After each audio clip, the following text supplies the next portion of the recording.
What's happening, guys? It's your boy TC back with another video. So we played our first game in the Premier League, and of course it didn't go as planned or as we would have wanted it to go. We were playing the reigning champions in Manchester City, who of course were slightly a bit weakened due to the fact that they had a number of players that went to the World Cup. But let's talk about our first team, really, the starting 11 that faced Man City. So of course in goal we had Petr Cech.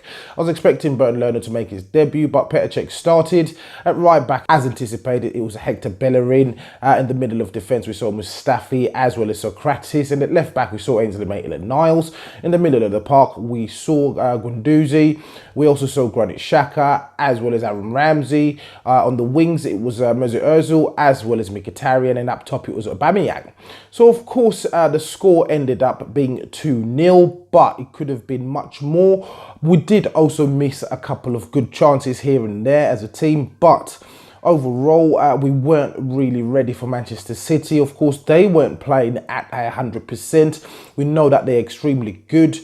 Is it an improvement from last time out? Of course, we ended up losing like 3 times against them in the space of 6 days last season. And that was a terrible, terrible period.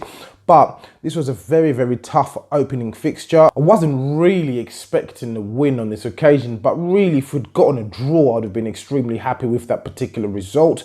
But we saw that the team was certainly trying to play out from the back, starting with the goalkeeper, really. And a number of times, or at least on one occasion, he certainly came to nearly bite us back in the backside. And this was when Petr Cech played it out to Guendouzi. Guendouzi played it back to Petr Cech.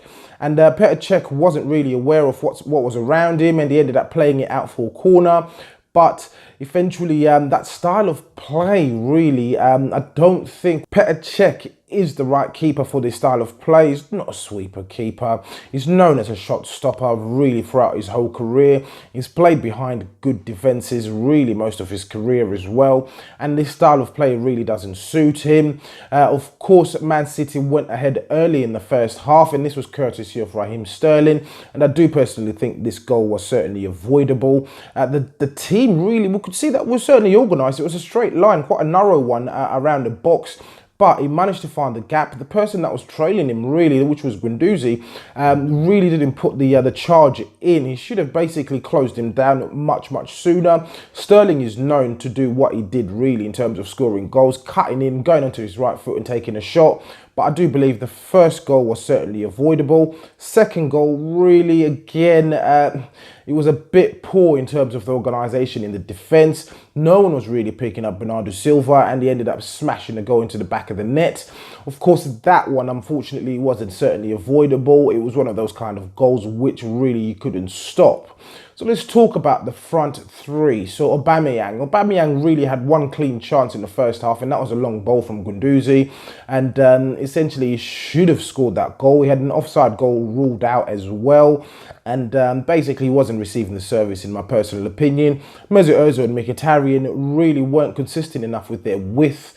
They were playing quite narrow at times, and essentially they weren't providing us with that width that we were looking for. Of course, these guys, in particular Ozil, he's not a natural winger, he's not a wide man, and this definitely showed today.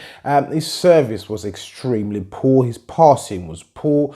Of course, this is only the first game of the season. The players are still trying to learn what is expected from the new manager. Of course, the new manager has his way of playing, so it's going to take a little time, really, for them to actually grasp what's been required from the manager. But the front three weren't really up for it today.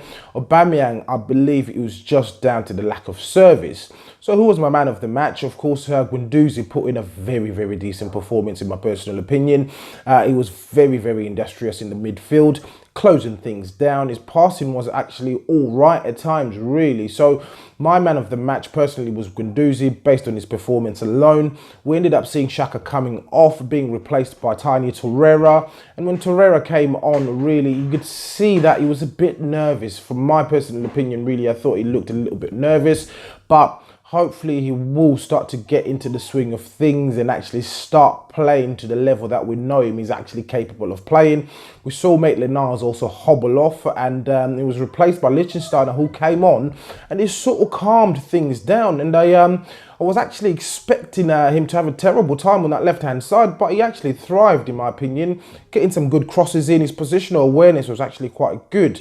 So, of course, we move on. The next game is against Chelsea. I'm hoping we will see certainly a better performance from the team against Chelsea. If we can get the 3 points against Chelsea, that wouldn't be a bad result. Of course, I had called for 7 points out of the first 3 games, but now we're down to a maximum of 6. So hopefully we can obtain all 6 points from the first 3 games in the league. But as usual, guys, please do let me know what you think in the comments below. If you're watching this video and you're not subscribed to the channel, please do make sure that you do hit that subscribe button. So once again, guys, it's your boy TC from I'm Gonna Talk TV, and I'm out.